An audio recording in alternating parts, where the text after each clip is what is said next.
What up, though, people? Thank you for pushing play on the Lion's Roar vlog. We are on chapter 4 of the first book of Adam, or I'm sorry, the second book of Adam and Eve. We're on the second book of Adam and Eve. Very short chapter.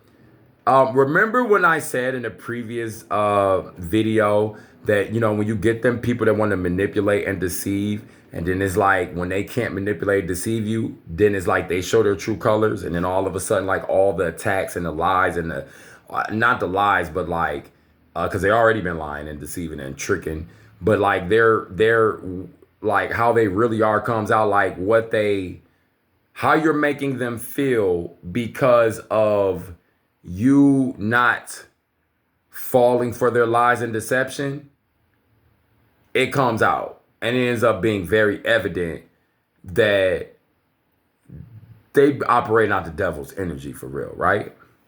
So right here, I find it very interesting that the title of this chapter is entitled Adam Sees the Devil in His True Colors. That's what I said. Soon as that, in real life in humans, when the deceiver can't deceive or lie or manipulate you, they always show like their default thing is to then immediately go into heightened emotional manipulation. Usually it's arguing or attacking or like attempting to demoralize the other person and make the person and like create a situation in which they never have to deal with themselves. They put it on the other person and then they storm off and then they just go jet off, or they just go like try to like lie to themselves about whatever it is, right? So that's what we're about to see here, but let's go ahead and read. Verse 1. Then Adam ordered, it's only 9 verses here. It's a very short chapter, but it's very powerful, very potent, and we're some good commentary gonna come out. Then God orders Satan to show himself to Adam in plainly in his own hideous form. But when Adam saw him, he feared and trembled at the sight of him.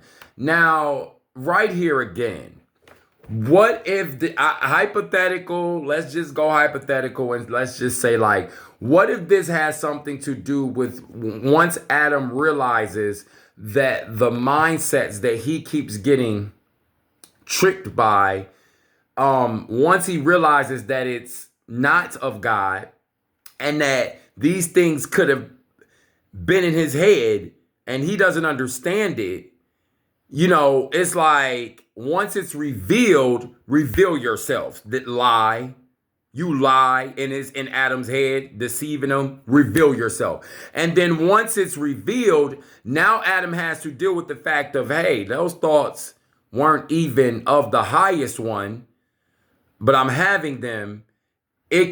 Now is feared and he trembles at the thought or the sight of, or the thought, the understanding of the thought, right? The viewing of the thought. So, that's just a hypothetical. And God said to Adam, look at this devil and at his hideous look, and know that it is who made thee fall from brightness into darkness, from peace and rest to toil and misery. So that's very interesting. From peace and rest to toil and misery. So that means it took your nature from one thing to another. Now, I don't know if that's obviously can't be dealing with physical.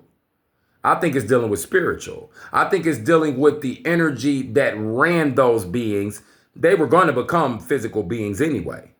But I think it has something to do with the essence around those beings, literally, that moves around them, that allows them to be alive. And like how that power that we can't see invisibly, even science calls it magnetic energy, like the oscillations of the way the energy moves. They just call it that. But they know that like certain energies that it can't interact with certain things because they're not on the same frequency. Like positive, negative, right? Being that those are the same words that we use for like good, bad. You could be positive or you could be negative. You could be evil or you could be dark, right? It's not going to mix. So once these things are exposed, then it's like it can, I imagine it could be a bit jarring, especially to the early human.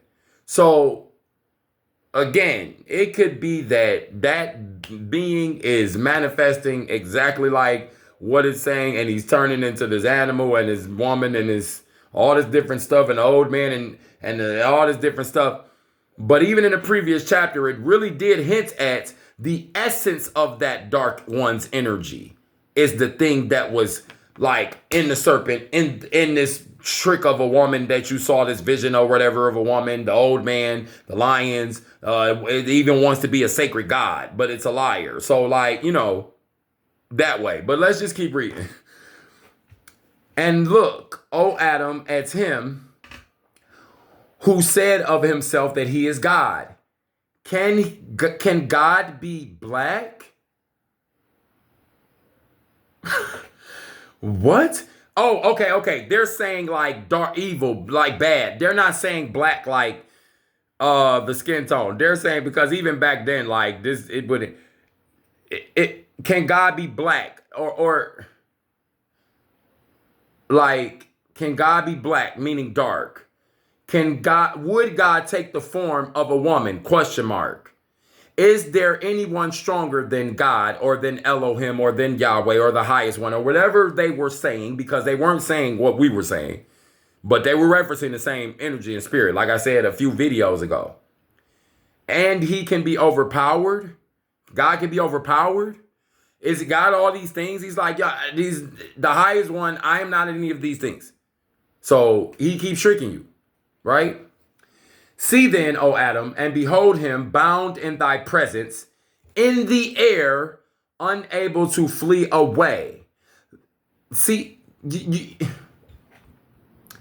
then, O Adam, and behold him bound in thy presence in the air and unable to flee away. In other words, that's very interesting. In the air. I'm going to let his essence rest here, and you're going to remember this what you feeling, or it's literally happening. I'm just saying, like, let's just deal with like what it could possibly be. Like, why not? Let's deal with the layers.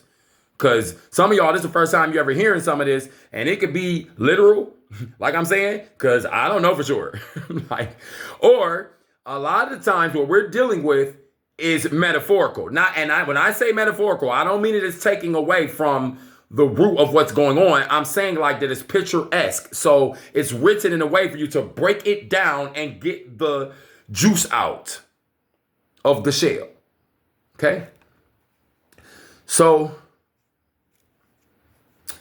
he says, unable to flee away. Therefore, because now I'm going to let you understand what is spirit, what is essence, what he looks like, right? I'm going to let you see him so that every time you kind of know that like these little weird tricks and things are kind of like trying to pop up in front of you and all this different stuff. Like, I want you to understand that energy is against you. I'm not going to show up like that, Adam. Basically is what he's saying. I'm not showing up in any of these ways like that. Okay? Like, I'm not going to use these things to come and talk to you, sir. I'm just going to talk to you. I'm just going to talk to you. You understand? I'm just going to communicate with you. I'm going to show you. I'm going to press upon your heart, your mind, your energy, your spirit, your essence. Go here. Don't do that. Do that. Don't do this. This was me. This was not me. You know? So he says, therefore I say unto thee, be not afraid of him. Henceforth, take care, be cautious, be wise, be mindful, pay attention. Start paying attention and beware of him in whatever he may do to thee, what he tries to do.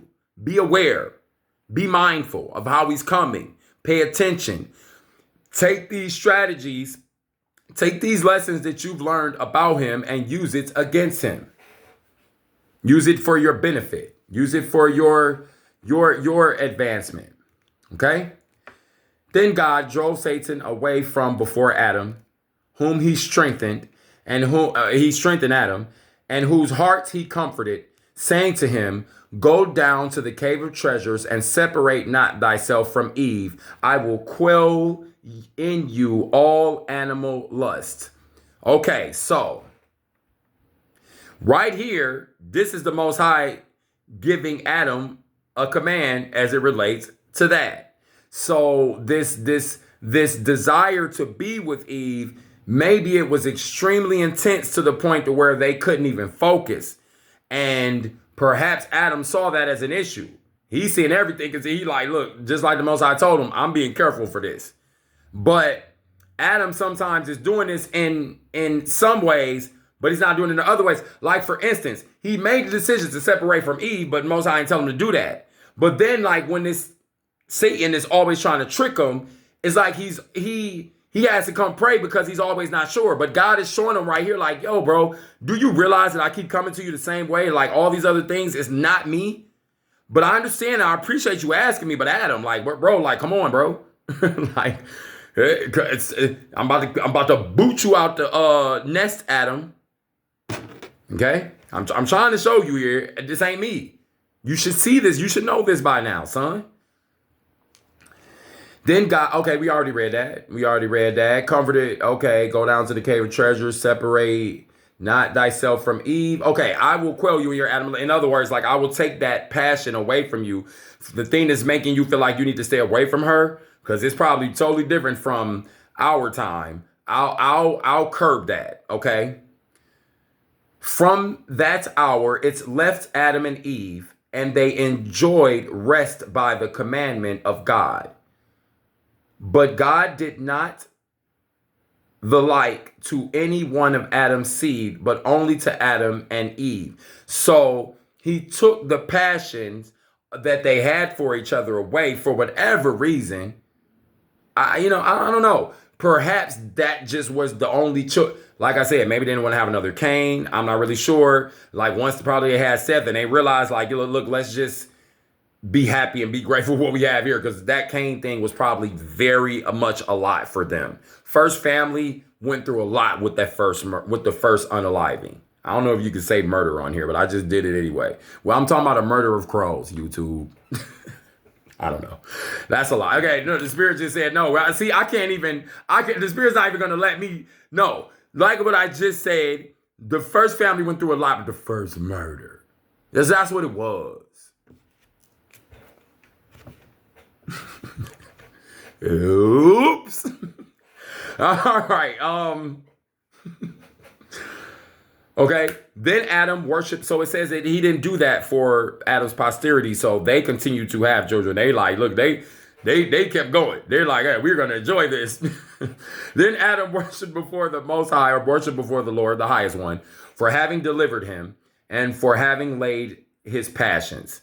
So I don't know, like, I don't know why maybe he didn't want to be intimate with Eve, or I don't know. Like I said, there's a reason why they're not saying it.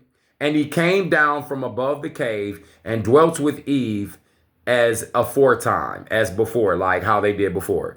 This ended the 40 days of his separation from Eve.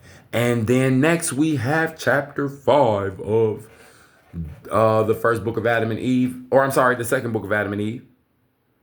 It's only like 22 chapters here, so we're going to be over with this pretty quick, and then I'm going to be moving back up into Genesis. So that's about to happen pretty soon here, all right? And y'all be blessed. I know I took a bit of a break, so like I do that from time to time. When there's a new book, I'm going to take a break. Expect it. Sometimes, depending on how long my breaks are, like the next break I take is not going to be long. I may not even take one. I might only do like a week maybe after this, because like I said, it's only like 20 something chapters here. I'm going to finish this fairly soon, and then I might just go straight back up into Genesis and then take my break at the end of Genesis. I think that's what I'm going to do. So I'm going to go ahead and finish the book 2 of Adam and Eve. We're going to go straight back into pick up at Genesis. I think we stopped at Genesis chapter 6, and then we're going to go from Genesis chapter 6 all the way to the end of the book of Genesis, and that's when I'm going to take the next break. So like we're a little bit more of a longer haul here. So I can go ahead and chunk through the rest of this and then jump into Genesis, and we can get going and we can get into that Bible, the Holy Bible, the English, the 66 books, and we can get into that, And there's still going to be other things that I'm going to read outside of the 66 books, the Keeper and the Gas, which plug into it, the Apocrypha, which was part of it originally. So like, that's a whole thing there, and like I can't wait to do that. I mean, like, man, the Wisdom of Solomon, like, the books of Enoch, just like we're going to deal with the books of Mary of Magdalene. They found scrolls that she wrote. We're going to be dealing with these things, and we're going to deal with the life of Yahshua from a very real, deep, historical, honest perspective, without all the like weird, like societal, like hooks and claws and manipulations there and all that little weird stuff. We're gonna get into it all the way through, because the Most High told me to come and do it in front of you. And what you don't know is I can sit on this screen and go ahead and really rap, but I'm not going to do that. I'm going to just go ahead and give myself some dap to say as a sign to y'all, thank you for watching this video today. Come back to the next video if you want to hear what I have to say. I already say in a different past tense in the previous line. So I'm going to go ahead and finish this video before it gets to be too long and then you be irritated in your mind. Anyway, man, thank y'all for coming through. Come back for the next video. Peace.